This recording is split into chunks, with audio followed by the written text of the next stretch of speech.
She had everything: wealth, status, a leading role in Silicon Valley's tech elite, but it nearly cost her life.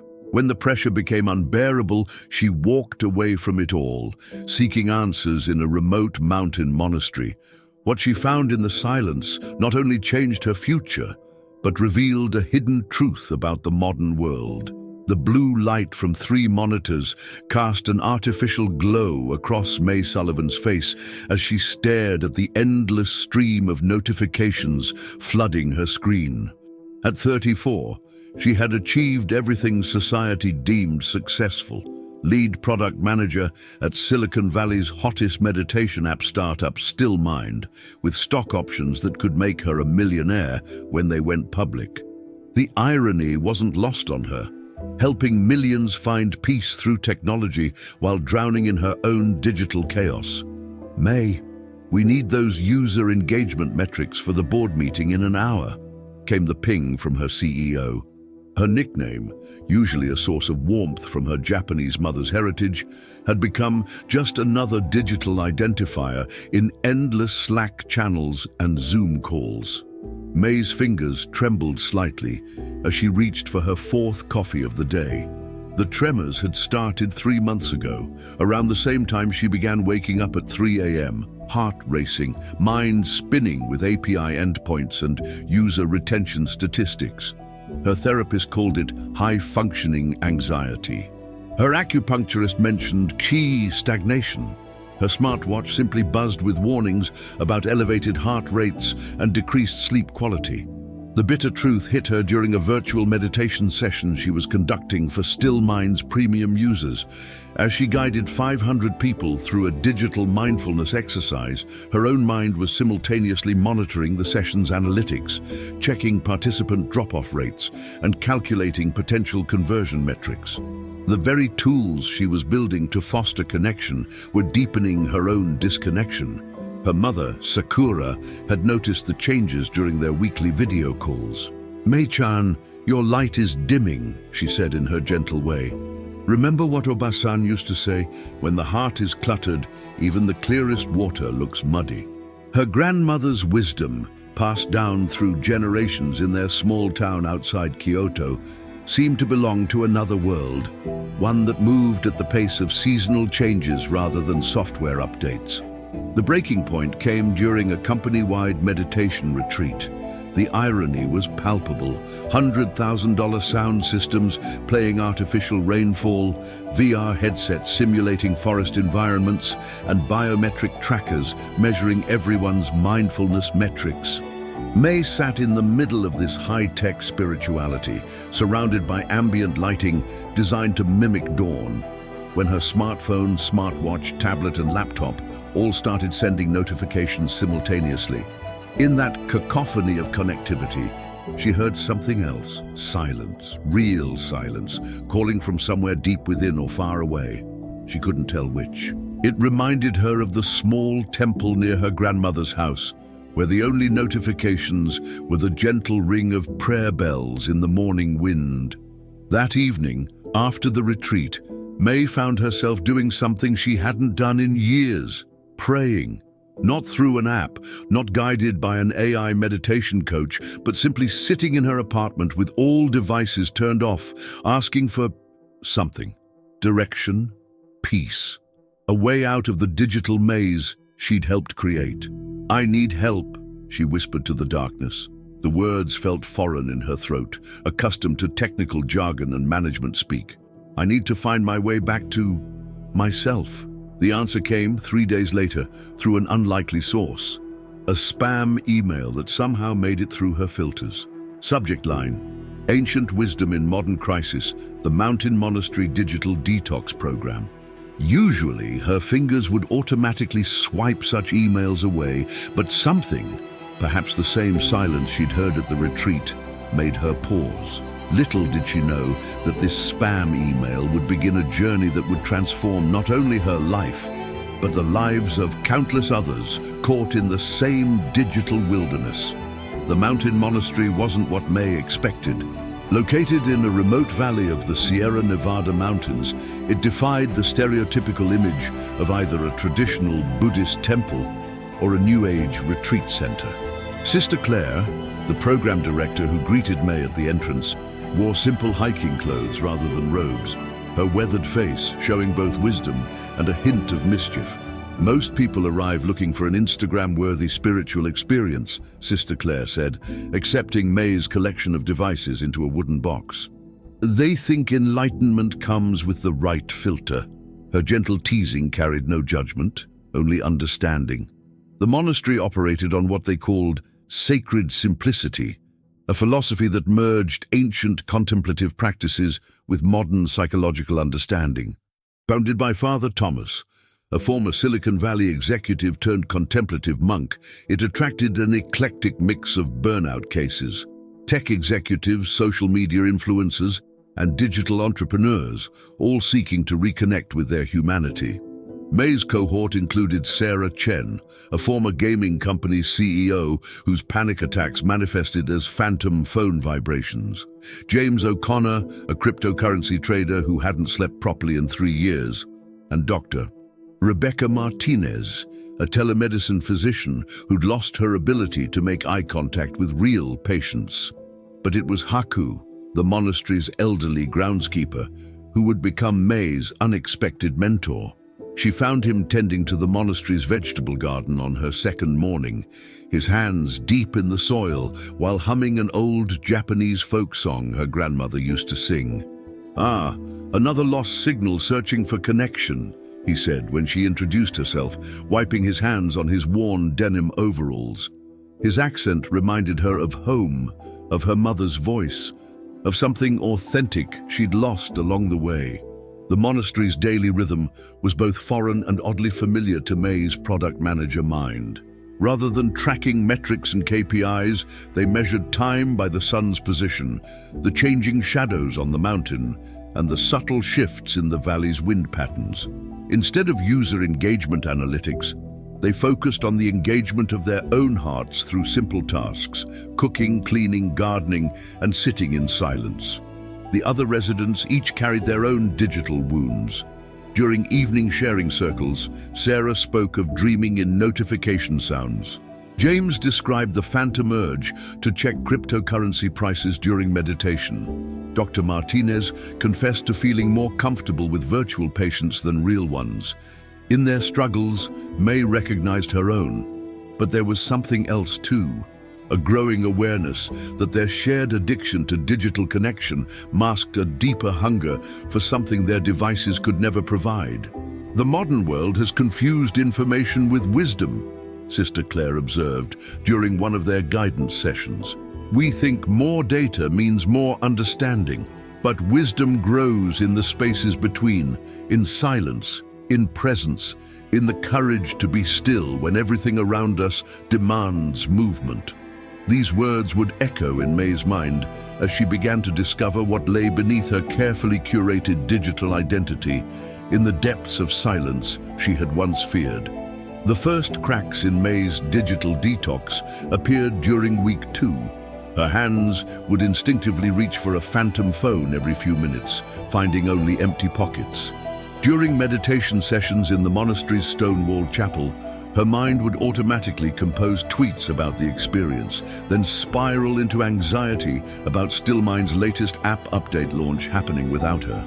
"Your body is here, but your mind is still living in silicon," Haku observed one morning as May mechanically raked leaves in the meditation garden. She had been unconsciously arranging them in the shape of a loading icon. The withdrawal symptoms intensified.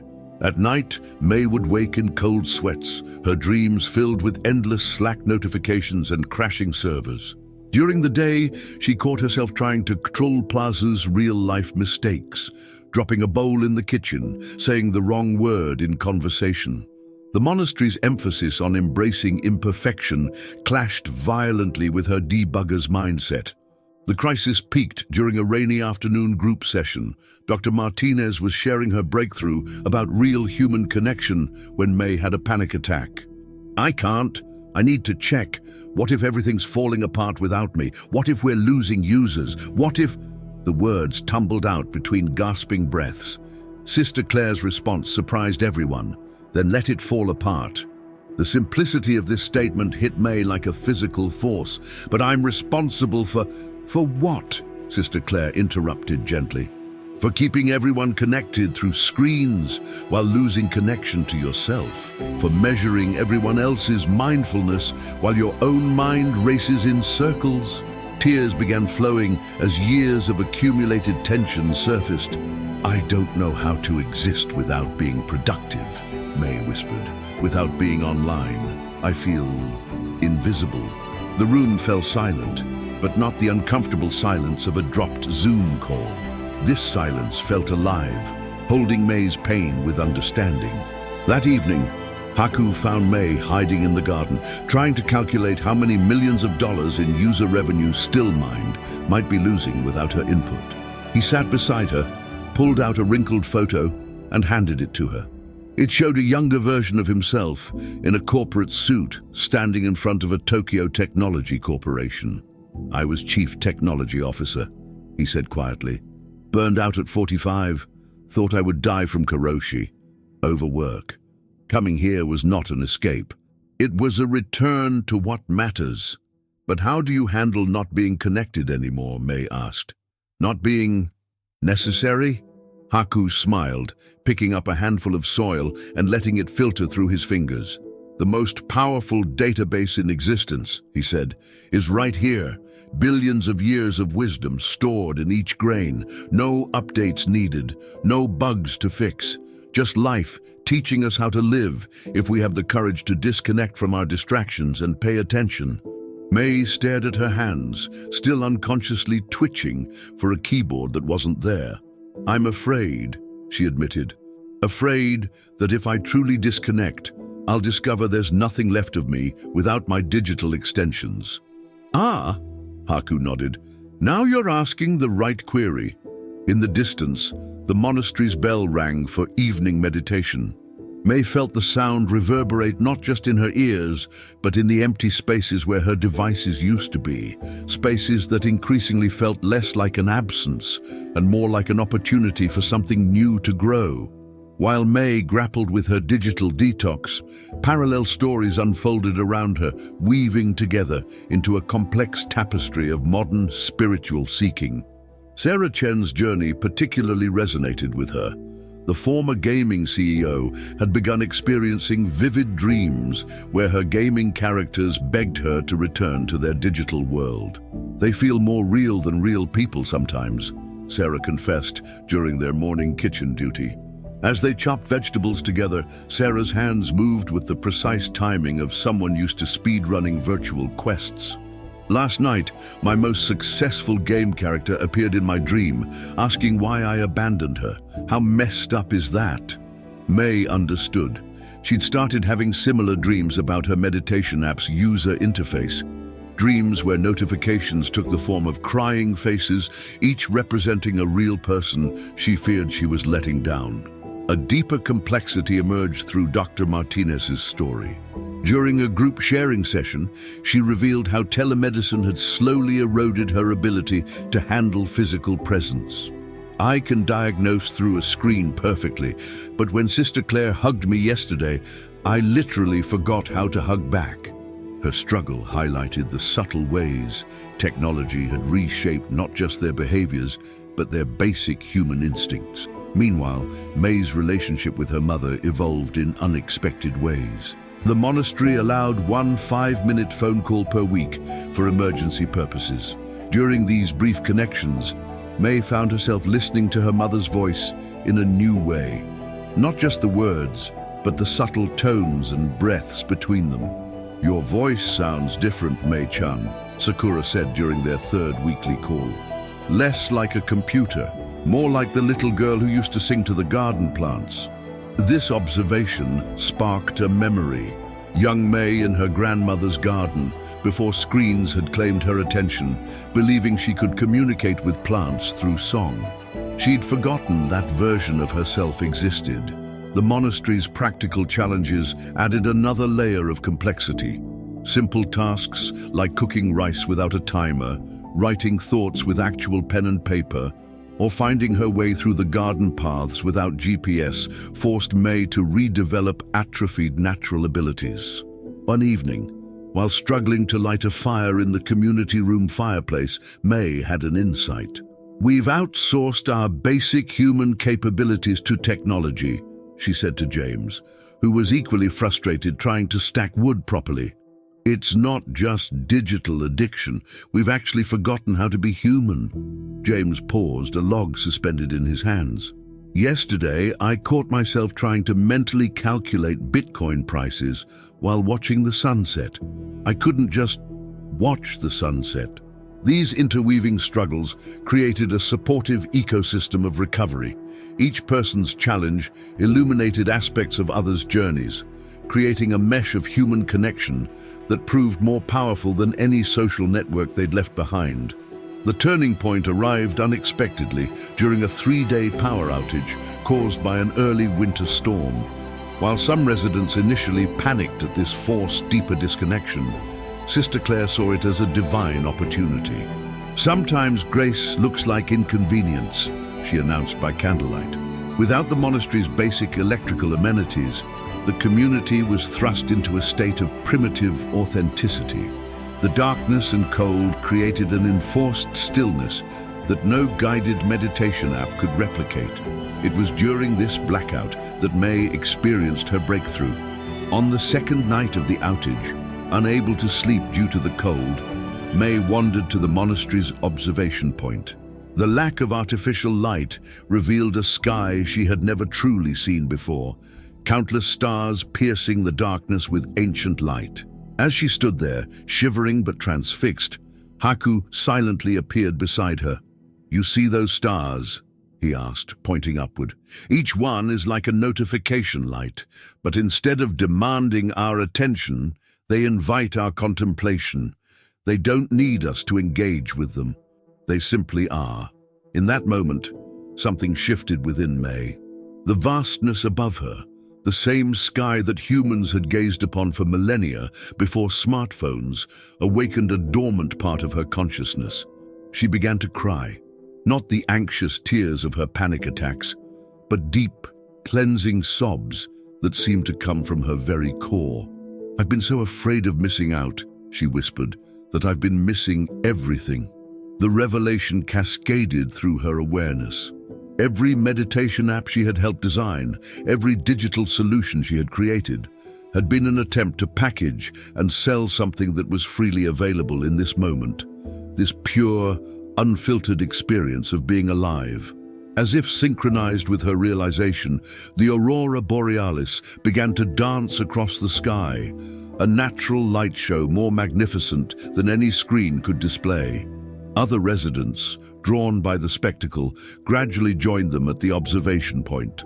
No one took out phones to capture the moment because they couldn't. Instead, they simply witnessed together. Dr. Martinez broke the silence.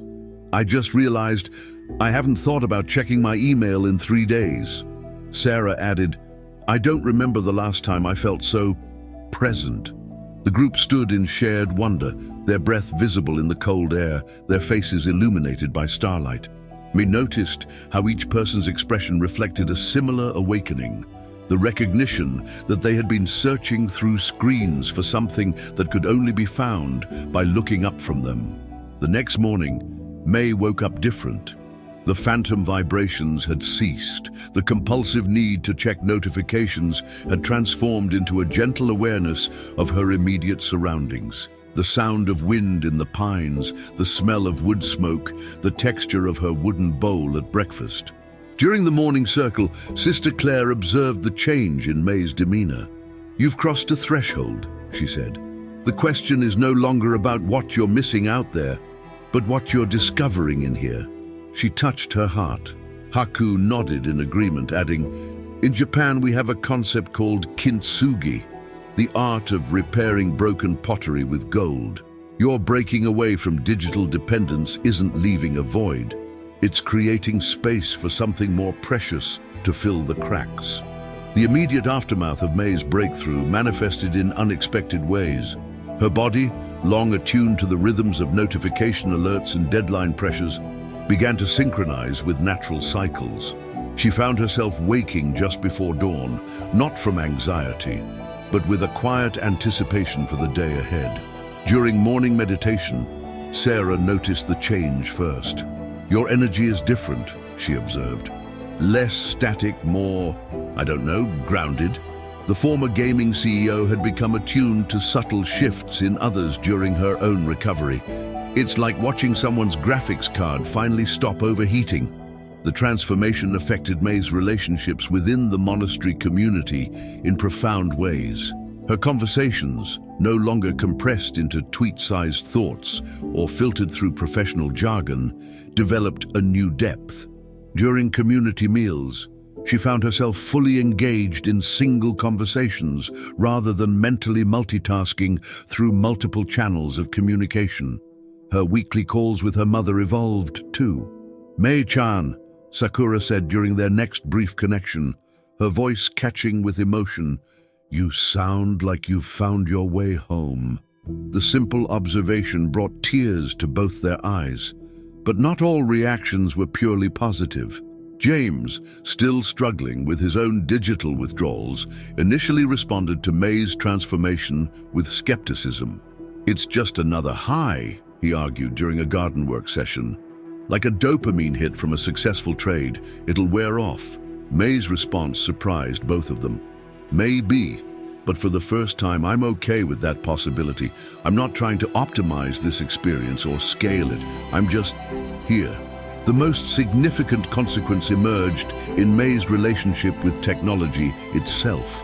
During a guidance session, Sister Claire handed her a simple notebook computer to record the monastery's inventory, a necessary administrative task. May's hands shook as she opened it, but not from craving. Instead, she felt a new kind of power, the ability to use the tool without being consumed by it. The technology isn't the problem, she realized aloud. It's the unconsciousness with which we've been using it. Dr. Martinez, who'd been struggling with her own relationship to telemedicine, asked May to explain further during their afternoon walk. "It's like this," May said, stopping to pick up a fallen leaf. "This leaf has more processing power than all our devices combined. It converts sunlight into life, but it never mistakes itself for the sun. We've confused our tools for the source." This insight began to reshape May's vision of her future role in the tech world. The meditation app she had helped create didn't need to be abandoned. It needed to be transformed, just as she had been. But that realization would have to wait. For now, she was learning to trust in the slow, organic unfolding of revelation. The real tests of May's transformation began as she approached the final weeks of her monastery stay. The growth wasn't always linear. Some days felt like regressions, moments when she caught herself mentally drafting emails or imagining app interface improvements. But even these moments were different now. She could observe them with compassion rather than compulsion. During one of their last garden sessions, Haku taught May the ancient Japanese practice of nemawashi, the careful preparation of soil around a plant's roots before transplanting. "This is also how sustainable change works," he explained, his weathered hands gently working the earth. "We're not just changing your habits, we're preparing the soil of your life to sustain these changes when you return to your world." May's growth became evident in subtle ways. She started leading optional dawn meditation sessions, teaching others not through an app interface, but through genuine human presence. Her approach was remarkably different from the guided meditations she used to script for still mind. Instead of optimizing for user engagement, she simply held space for authentic experience. "You've become a bridge," Sister Claire observed one evening, watching May help Sarah work through a particularly intense technology craving.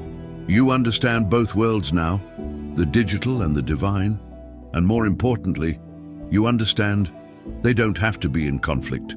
The monastery began incorporating May's insights into their program. Her experience in user experience design, transformed by her spiritual awakening, offered unique perspectives on how to help others transition from digital dependency to digital mindfulness.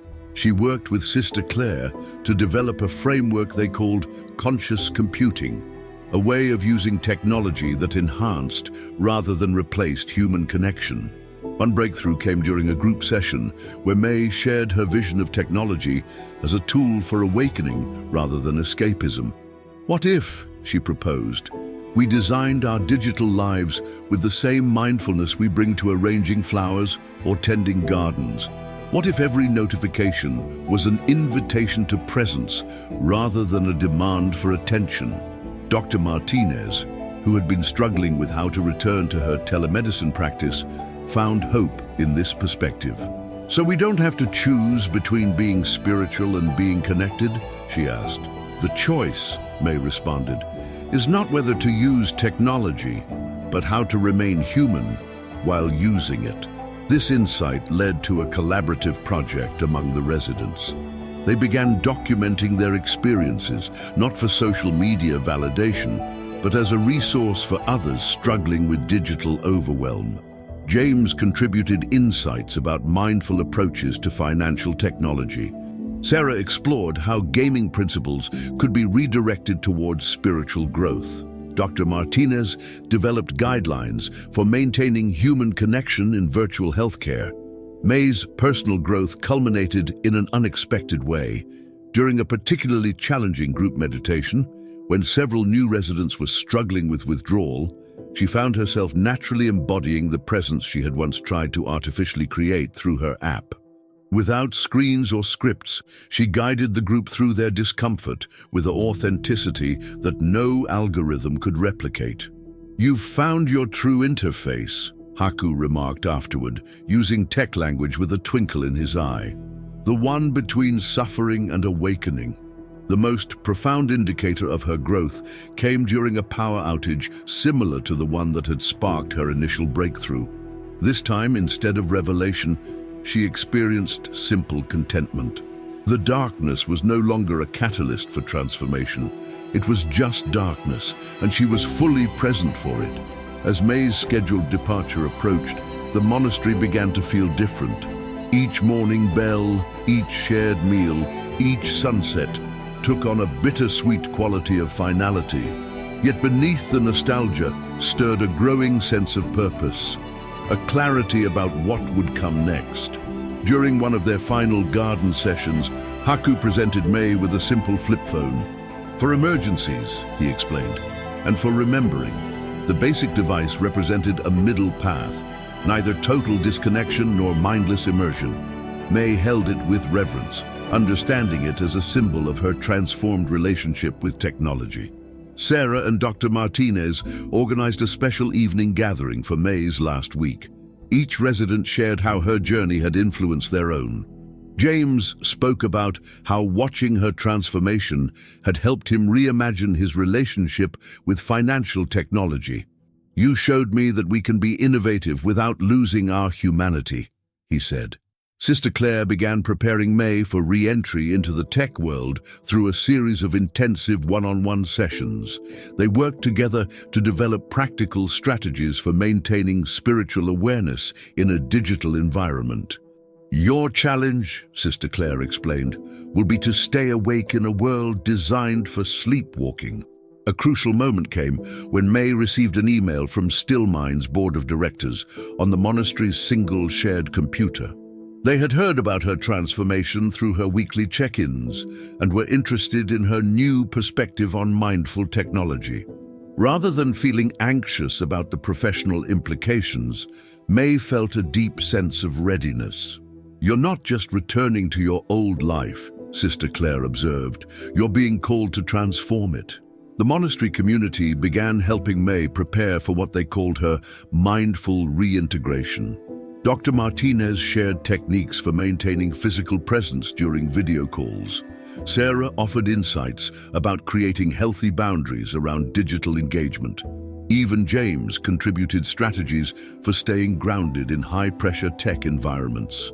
Haku's final lesson came during a dawn meditation in the garden. He showed May how certain plants adapted to changing environments, without losing their essential nature. Like these plants, he said, you don't need to reject the digital world. You need to root yourself so deeply in presence that no external environment can uproot you. The evening before her departure, during the final community gathering, Sister Claire presented May with a handmade journal. Inside, each resident had written a message of support and wisdom for her journey ahead. The last page contained a simple question in Sister Claire's handwriting. How will you help others find their way home? As May sat in her sparse room that night, packing her few belongings, she felt neither the anxiety of leaving nor the compulsion to return to her old life. Instead, she experienced a profound readiness, not just to resist digital overwhelm, but to help transform it. The morning of May's departure dawned clear and cold, the kind of crystalline winter day that made the monastery seem suspended between heaven and earth. As she stood at the same observation point where she had experienced her breakthrough, her phone, inactive for months, waited in her pocket like a sleeping dragon. The entire community gathered for her departure, but it was different from other leaving ceremonies. Instead of just saying goodbye, they were there to witness what Sister Claire called ascending forth. May would be the first to return to the tech world, not as a recovered addict, but as a bridge builder. The climactic moment came when May powered on her phone for the first time in 3 months. The device burst to life, instantly flooding with thousands of notifications, emails, and messages. 3 months ago, this digital deluge would have triggered panic. Now she observed it with the same detached awareness she had learned to apply to her thoughts during meditation. Remember, Sister Claire said softly, you are not your notifications. With steady hands, May began to sort through the digital accumulation. But instead of responding reactively, she approached each message with mindful intention. The monastery community watched in supportive silence as she modeled a new way of engaging with technology. To everyone's surprise, she began deleting apps, not from fear or rejection, but from a place of clarity. When she reached the Still Mind app, she paused. This is where the real work begins, she said, looking at her own creation with new eyes. The moment of truth came when she opened the app's meditation interface, the one she had spent years perfecting. The familiar, soothing sounds and carefully crafted guidance now seemed hollow, like echoes of truth rather than truth itself. Without hesitation, she began writing a new script directly in her development console. Welcome to Still Mind 2.0. Before we begin, turn off all notifications. This isn't about escaping from your digital life, it's about awakening within it. Take a moment to feel the device in your hand. Notice your relationship with it. Are you controlling it, or is it controlling you? The gathered community watched as May worked, her fingers moving across the screen, not with the old anxious energy, but with the same mindful presence she had brought to tending the monastery garden. She was coding, but the source of her creativity wasn't digital. It was deeply, authentically human. Dr. Martinez broke the silence. She's not just going back, she's going forward. As May finished the initial redesign, she looked up at her gathered community. The app won't save anyone, she said, but maybe it can create spaces for real awakening in the digital world. Sister Claire stepped forward with a final gift, a small pouch of soil from the monastery garden. Plant your awareness wherever you go, she said. Haku added his own blessing, whispering in Japanese, the student has become the teacher. In that moment, as May stood between the monastery and the waiting world beyond, she felt the full weight and possibility of her transformation. She was returning to the digital realm not as its servant, but as its conscious witness, carrying the silence of the monastery like a seed to be planted in the heart of Silicon. 6 months after leaving the monastery, May's transformation began bearing fruit in unexpected ways. Stillmind's new conscious computing initiative, launched under her leadership as Chief Mindfulness Officer, was revolutionizing how people interacted with technology. The app no longer aimed to replace real meditation with digital simulations. Instead, it helped users recognize and transform their relationship with technology itself. Her regular video conferences with Sister Claire and Haku became anchoring points for the growing movement of tech professionals seeking balance. These calls, conducted with mindful presence rather than multitasking urgency, served as living examples of conscious digital engagement. The monastery's digital detox program began receiving inquiries from major tech companies, with May serving as a bridge between the two worlds.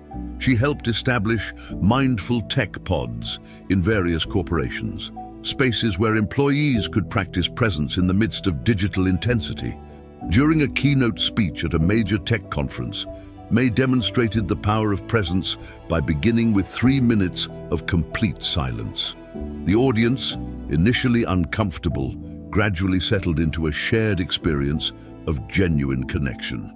Technology should enhance our humanity, not replace it, she told them. Every notification can be an invitation to awaken rather than escape. Her mother, visiting from Japan, remarked on the change she saw in her daughter. "You found a way to honor both worlds," Sakura said, watching May tend to her small balcony garden while orchestrating a global digital wellness initiative from her mindfully configured home office. The most profound validation came through a message from a Stillmind user. "Your app helped me realize I didn't need the app. Thank you." May kept this message pinned to her office wall as a reminder of success measured not in user retention, but in human liberation. Sarah, James, and Dr.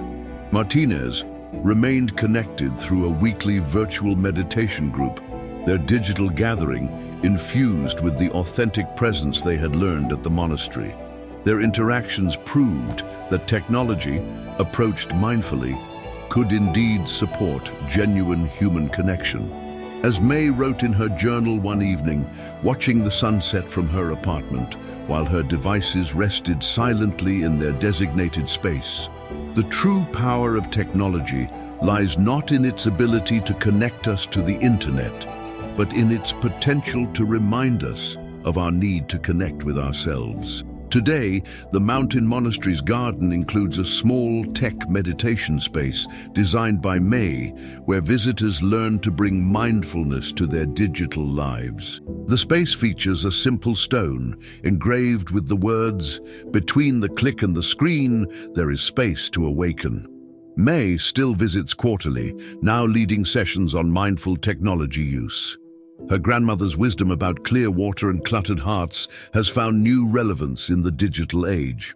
And in her pocket, she carries both the monastery's soil and her smartphone, not as contradictions, but as complementary tools in the modern spiritual journey. The silence she found still speaks, now echoing through the digital waves of a more conscious technological world. If you're struggling with addiction, questioning your faith, or wondering if God can use you, know that He can transform any life, any workplace, any situation. If this story touched your heart, don't forget to hit that subscribe button and give this video a thumbs up. Share it with someone who needs to hear this message of hope. Have your own story of transformation. Share it in the comments below. Your testimony might be exactly what someone else needs to hear today.